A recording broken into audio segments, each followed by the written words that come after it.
Guys, I hope आप सब अच्छे होंगे। और अभी जो मैं कमेंट अभी रीड कर रही थी वो एक कॉमन प्रॉब्लम है, हम सब के साथ होती है। इवन मेरे साथ हुई है, आप सबके साथ होती है। इवन स्टार्टिंग में जिनके बच्चे छोटे हैं 5-6 ईयर्स तक, इवन बड़े बच्चों के साथ भी ऐसा होता है। सो ये कमेंट मैं यहाँ पे स्क्रीनशॉट लगा रही हूँ, आप रीड कर सकते हैं। तो ये जो मदर हैं यहाँ पे आप देख सकते हैं, इनका स्ट्रेस एंग्जाइटी देख सकते हैं अपने बच्चे की इस कंडीशन को लेके कि जब भी मैं अपने बच्चे को रोड पे लेके जाती हूँ तो बच्चा शॉप में घुसता है और उसको चॉकलेट चाहिए चाहिए, वो बिल्कुल भी सुनता समझता नहीं है, ये इसको बिल्कुल भी टैकल नहीं कर पा रही हैं। और तो और इसकी वजह से इनको डर लगता है उसको रोड पे ले जाने के लिए या वॉकिंग कराने के लिए। तो अब आप यहाँ पे ये देखो कि एक्सपोजर तो ज़रूरी है, ठीक है ना, एक्सपोजर तो ज़रूरी है। घर पे बिठाएंगे तो एंग्जाइटी आती है कि मैं अपने बच्चे को बाहर लेके नहीं जा रही हूँ। बाहर लेके जाते हैं तो बच्चा इस तरह का बिहेवियर शो करता है कि एम्बेरस फील होता है और ज़्यादा स्ट्रेस एंग्जाइटी आती है। कुछ ऐसा है जिसमें ऑटिज्म पेरेंट ना बिल्कुल फंस के रह जाते हैं, स्पेशली मदर्स। उनको कुछ समझ में नहीं आता है कि इस सिचुएशन से हम लोग कैसे निकलें। और तो सबसे अच्छी बात यह है कि गाइस फिर भी अभी सोशल मीडिया पे काफ़ी सारा कंटेंट है, आप लोगों को हेल्प मिलती है। हमारे टाइम में जब ये चीज़ें हुई तब सोशल मीडिया पे इतना ज़्यादा कंटेंट नहीं था। हम लोगों ने जो सीखा, जो समझा, अपने एक्सपीरियंसेस से सीखा। ये बात हर किसी के साथ होती है। जब भी हमारे बच्चे छोटे होते हैं, 5-6 ईयर के, 4 ईयर के होते हैं, उनका लैंग्वेज बिल्कुल नहीं होता है, कम्युनिकेशन बिल्कुल नहीं होता है, आपके साथ अटैचमेंट इतनी नहीं होती है, आपके साथ इतनी बॉन्डिंग नहीं होती है। यस, इवन 5-6 ईयर तक भी वो अपने पेरेंट्स के साथ इतना ज़्यादा कनेक्ट नहीं करते हैं जितना अर्नव अभी अब हम दोनों के साथ कनेक्ट करता है। अभी सच में वो फील आती है कि हम पेरेंट हैं और वो हमारा बेटा है। और तब तो ऐसी सिचुएशन होती है जब बच्चे छोटे होते हैं, हमारे ऑटिस्टिक बच्चे, मतलब लगता ही नहीं है कि ये हमारा बच्चा है, क्योंकि वो उसमें वो फीलिंग ही नहीं होती है, वो इमोशन एक्सप्रेस ही नहीं करता है। तो बड़ी अजीब सी सिचुएशन होती है और पेरेंट बहुत ज़्यादा स्ट्रेस एंग्जाइटी में होते हैं। तो सबसे पहले तो मैं आपको ये बता दूं गाइस, हर ऑटिस्टिक बच्चा स्टार्टिंग एज में ऐसा करता ही करता है, क्योंकि उसको दिमाग में ये चीज़ बैठ जाती है, बोल वो सकता नहीं है, तो उसको पता है कि टेंट्रम जब हम शो करते हैं तो मुझे हर वो चीज़ मिल जाती है जो मुझे चाहिए। ठीक है, वो अपनी जगह पे सही है, बिकॉज उसको बोलने पे नहीं आ रहा है, उसका कम्युनिकेशन जीरो है, उसको बस दिमाग में ये चीज़ बैठी हुई है कि मुझे ये करना है, उसके बाद मुझे कुछ मिलेगा। ठीक है, अब वो अपनी जगह पे सही है। अब ये भी चीज़ आप देखो कि ये सब नॉर्मल बच्चे भी करते हैं। मैंने मार्केट में नॉर्मल बच्चों को भी मतलब ज़मीन पे लेटते हुए देखा है, भयानक टेंट्रम शो करते हुए देखा है, वो भी सेम तरीका अपनाते हैं। उनमें तो लैंग्वेज भी होता है, कम्युनिकेशन भी होता है, लेकिन फिर भी वो ऐसा करते हैं। बच्चे ऐसा करते ही हैं। तो चाहे बच्चा नॉर्मल हो, चाहे ऑटिस्टिक बच्चा हो, सबसे पहली बात, कम एज में ही इस चीज़ को हम लोगों को कंट्रोल करना है। जितना बच्चा छोटा रहेगा, आप तब इतना ज़्यादा एम्बेरस फील कर रहे हो जब बच्चा 4-5 ईयर का है। तब क्या होगा जब बच्चा 7-8-9 ईयर में पहुंच के भी सेम बिहेवियर करेगा, और तब तो वो इतना स्ट्रांग हो जाते हैं ना, आप कंट्रोल कर सकेंगे। तो क्या करोगे आप? इस चीज़ को सोचिए।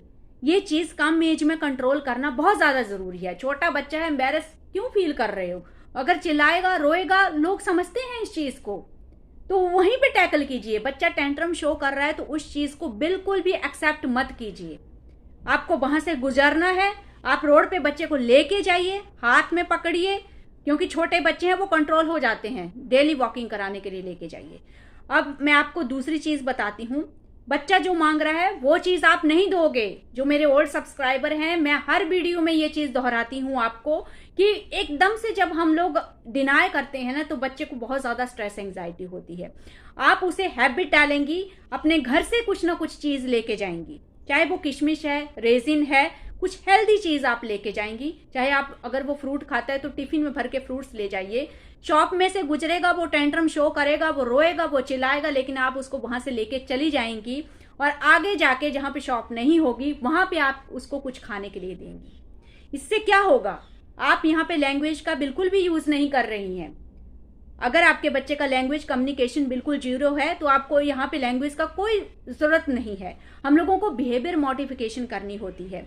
तो उसके लिए बच्चे के दिमाग में ये चीज़ जाएगी कि यहाँ से मुझे ये चीज़ नहीं मिल रही है, अभी मैं आगे जाऊँगा तो मम्मी खुद मुझे अपने आप वो चीज़ दे देगी। तो ये मैसेज हम लोगों को देना है बच्चे को कि जो पेरेंट हैं वो आपके दुश्मन नहीं है। ठीक है ना। एक इससे क्या होता है कि बच्चे के मन में आपके लिए नफरत नहीं भरती है, वो आपके ऊपर बिलीव करना सीखता है और बॉन्डिंग आपके साथ जो है वो बहुत अच्छी हो जाती है। तो मैंने अपनी ऑटिज्म जर्नी से ये चीज़ सीखी है कि किसी भी चीज़ के लिए डिनाई मत करो, लेकिन उसका ऑप्शन जरूर रखो उसी टाइम पे, क्योंकि जब ऑप्शन रखते हैं तो उसके बहुत ज़्यादा बेनिफिट होते हैं, जो कि मैंने अभी आपको बताए। एक तो पॉजिटिविटी बनी रहती है, पेरेंट के ऊपर विश्वास बना रहता है, बॉन्डिंग बहुत अच्छी होती है और बच्चे को भी एंग्जाइटी नहीं होती है कि चलो मैं ये चीज़ नहीं खा रहा हूँ, आगे जाके मुझे कुछ और खाने को मिलेगा। आप बिलीव नहीं करेंगे, जैसे यहाँ पे मैं रहती हूँ तो मैं जैसे थेरेपी के लिए अर्नब को चेंबूर में लेके जाती थी। ये बात तब की है जब अर्नब 3 ईयर 4 ईयर का था, जब भयानक टेंट्रम वो शो करता था। और अकेले यहाँ से बस में जाऊंगी, चेंबूर में उसको लेके जाऊंगी और उधर जाके कितनी सारी मार्केट हैं, तो कितना ज़्यादा परेशान करता था। तो मैं घर में से ड्राई फ्रूट का छोटा सा डिब्बा जो था वो मैं भर के लेके जाती थी और पूरा थेरेपी सेशन होने के बाद जब बस स्टॉप पे हम लोग बैठते थे तो उसको भी मैं एक छोटा सा बैग डाल के देती थी, ब्लू कलर का। अभी भी मैंने रखा हुआ है याद के तौर पे, मैंने वो किसी को नहीं दिया है और मेरा मन भी नहीं करता है उसको देने के लिए, क्योंकि बहुत सारी यादें जुड़ी हैं उसके साथ। तो वो बैग हमेशा उसकी बैग पे रहता था और उसमें वो डिब्बी होती थी। तो आप देखो कितना अच्छा ट्रेनिंग हो जाता था कि वो ड्यूरिंग सेशन, थेरेपी सेशन भी वो चीज़ नहीं खाता था। उसको धीरे धीरे वो हैबिट हो गई कि जब हम लोग बस स्टॉप पे बैठेंगे, जब हम लोग बस का वेट करेंगे चेंबूर से, तब मुझे वो चीज़ खानी है। तब वो थोड़ा सा पानी पिएगा और बैठ के ड्राई फ्रूट खाएगा और उधर से हम लोग फिर बस का वेट करते थे। तो कहने का मतलब ये है कि कोई भी ऐसी हैबिट जो आपको परेशान कर रही है, जो आपके बच्चे में इतना ज़्यादा फिक्सेशन उस चीज़ का हो गया है, तो गिव अप मत कीजिए, उसको ऑप्शन रखिए और उसको किसी दूसरी हैबिट में डालिए। तो ये सोल्यूशन मैंने आपको बताया, ये मेरा सोल्यूशन है। आप कुछ और सोच सकते हैं, अपना दिमाग लगाइए, ज़रूर आपको कुछ ना कुछ और आइडिया आएगा। मतलब रूल एक ही है, रूल एक ही है कि हम बोल के नहीं समझा सकते, तो हम लोग हर वक्त ऑप्शन देंगे। बच्चे के जो हैबिट है उसको हम लोग चेंज करेंगे दूसरी हैबिट से, लेकिन वो हैबिट बेटर होगी, हेल्दी होगी। तो ये सॉल्यूशन हर वक्त काम करता है।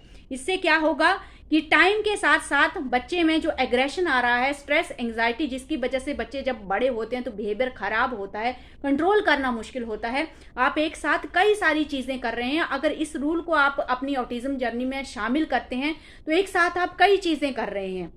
जैसे जैसे बच्चा बड़ा होगा वो आपके कंट्रोल में और ज़्यादा आता रहेगा, जो कि बाद में बहुत ज़्यादा मुश्किल होती है। जब इन सब चीज़ों के ऊपर, छोटी छोटी चीज़ों के ऊपर आप ध्यान नहीं देते हैं ना, तब ऑटिज्म जर्नी आगे जाके हेल बनने लगती है, क्योंकि आपने वो कोशिश ही नहीं की। बच्चे का लैंग्वेज कम्युनिकेशन 0 था और आपने ट्राई ही नहीं किया कि मैं बच्चे के साथ अपना बॉन्डिंग बढ़ाऊं, अच्छा करूं, कुछ चेंजेस करूं। जब आप कुछ नहीं करते हैं तो प्रॉब्लम होती है। तो इस चीज़ को करके देखिए गाइस, 100% आपकी कई सारी प्रॉब्लम सॉल्व हो जाएंगी। अब ये चीज़ ज़रूर है कि उस हैबिट को ख़त्म करने में थोड़ा टाइम लगता है। बच्चे को ये मैसेज दिमाग में जाने के लिए टाइम लगता है कि नहीं, मेरे को ये चीज़ नहीं करनी है, अब मुझे इसके बजाय दूसरी चीज़ मिल रही है। तो उसमें थोड़ा टाइम ज़रूर लगेगा। फिर भी उसमें आपको बोलते हैं ना कि कष्ट तो है ही, वो चीज़ आपको बर्दाश्त तो करनी पड़ेगी कुछ टाइम के लिए, लेकिन definitely 100% for sure, no doubt, वो चीज़ ख़त्म हो जाएगी। और फिर जब उसको कुछ फिक्सेशन स्टार्ट होगी, किसी और चीज़ की होगी, तब आपको उसका बिहेवियर चेंज करने में इतनी प्रॉब्लम नहीं आएगी। ये भी सही बात है। तो शुरू में हर चीज़ में थोड़ा प्रॉब्लम होता है, लेकिन बाद में बच्चे को पैटर्न समझ में आ जाता है कि मम्मी अगर इस चीज़ के लिए मना कर रही है, जैसे अभी मैं अर्नब को किसी चीज़ के लिए मना करती हूँ ना, तो वो खुद बोल देता है सामने से। जैसे मैं बोल रही हूँ बिस्किट अभी मत खाओ, तो वो खुद बोलता है कि बिस्किट गंदी चीज़ है, बिस्किट डाइजेशन खराब होता है, स्टमक खराब होता है, रेजिन खाएंगे। तो उसको पता है कि आगे से मम्मी कुछ ऑप्शन देगी, तो अभी वो खुद ऑप्शन देता है कुछ हेल्दी चीज़ों की। अगर वो दूसरी ऑप्शन हेल्दी नहीं रहेगी तो मैं कुछ और ऑप्शन दूंगी, फिर से मैं कुछ और ऑप्शन दूंगी, लेकिन मैं पूरी तरह से डिनाई नहीं करूंगी उसको, बिल्कुल भी ना नहीं बोलूंगी, ताकि वो हमेशा मेरे कंट्रोल में रहे। यही अभी इसी चीज़ का मुझे बेनिफिट मिल रहा है कि कहीं भी पार्टी फंक्शन में जाएगा, शॉप में जाएगा, अगर वो किसी चीज़ की डिमांड कर रहा है जिसको मैं नहीं चाहती हूँ कि मैं उसे वो दूँ, तो मैं उसी टाइम पे उसको ऑप्शन देती हूँ कि घर पे हम लोग ये चीज़ खाएंगे, ये चीज़ मैं तुमको दूंगी, और वो इमीडिएटली मेरे ऊपर विश्वास कर लेता है।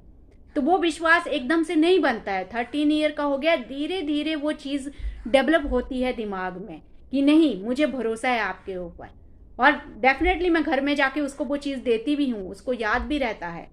तो ये विश्वास आपको बनाना है, फिर ये सारी प्रॉब्लम सॉल्व हो जाएंगी गाइस, और आप अपनी ऑटिज्म जर्नी शांति और सुकून और बोलते हैं ना कि हैप्पीनेस के साथ स्पेंड करेंगे। बहुत ज़्यादा ज़रूरी है। ऑटिज्म सिर्फ बच्चे को ही अफेक्ट नहीं करता है, फैमिली को भी अफेक्ट करता है। अपनी लाइफ के बारे में भी सोचो, तो हमें अपनी लाइफ भी आगे जाके शांतिपूर्ण रखनी है। इसके लिए कुछ चेंजेस छोटी एज में अगर हम लोग कुछ एफर्ट करेंगे तो वो ज़्यादा बेटर है। आई होप ये जो नुस्खा है, जो एक्सपीरियंस है, वो आपको डेफिनेटली हेल्प करेगा गाइस। सो इन चीज़ों को समझने की कोशिश कीजिए। डाउट है तो कमेंट ज़रूर कीजिएगा। Okay, thank you for watching this video.